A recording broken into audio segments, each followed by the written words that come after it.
Oh. Alright, fisherman extraordinaire here, Austin McEwen, talking about reeling techniques. Alright, so there's a few techniques that I like to use for bass that just drive them crazy.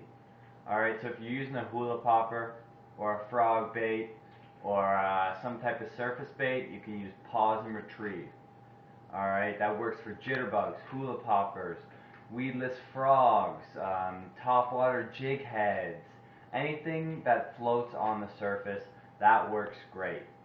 Alright, so what you're going to do is you're going to reel and then pause. Pause for only like 1 second and then reel and then pause again. Alright, so you're going to want to reel for 2 or 3 seconds and then pause for 1. Alright, what you can also do after your pause, if you're using a hula popper, you can flick the tip. So give it a quick flick and it'll drag the nose of the hula popper through the water or pull your weedless frog along. So that's one technique.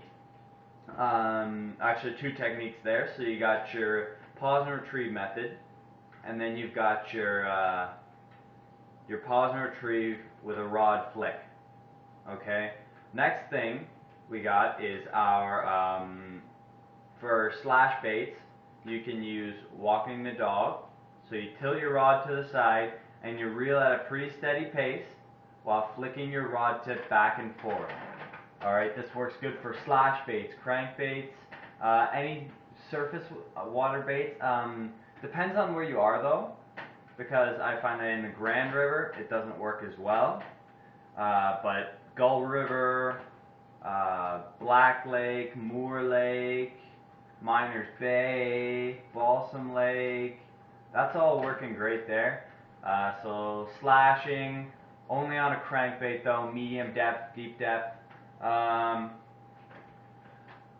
you got your slashing, and then there's just standard reeling. Alright, so if you're using a crankbait or an underneath the water bait, what you're going to want to do is you're going to want to keep your tip down. That's very important, because if you don't keep your tip down, it'll pull that lure up, and you want to get that depth to where the fish are.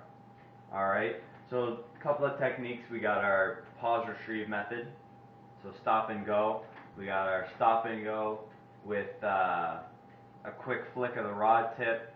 We got our walk the dog, so that's back and forth with the rod tip, and we got our regular reeling. Remember, on our regular reeling, we want to keep that rod tip down. Alright, more fishing videos, subscribe, like, comment, tell me what you think, tell me what you want to see. Alright, see ya, Ultimate Fisherman, Fisherman Extraordinaire, Austin McEwen.